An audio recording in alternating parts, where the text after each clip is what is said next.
With Cloud App. Today we have a blog post on the top 6 Photoshop design trends in 2020. So we'll first go over how you can implement these, and then we'll go over the list of 6. So the first one is the double exposure effect. So we'll go into some details about that, and we'll show examples with all of these. Then misprint glitch visual interference effects. So again, we'll show some examples. Duotone effects,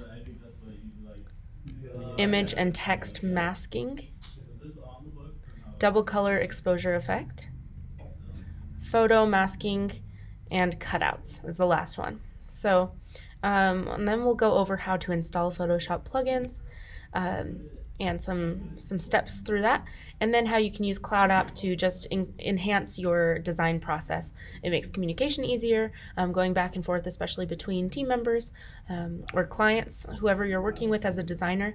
It can be really important to make sure you're on the same page, and sometimes it's hard to explain things in design terms to people who aren't designers like me.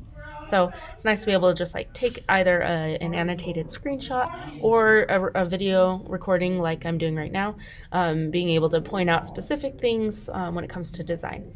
So hopefully this helps you. I hope you're able to implement some of these new design trends from Photoshop, and that you're able to create some great designs. If you want to read the full blog post, check for the link in the description.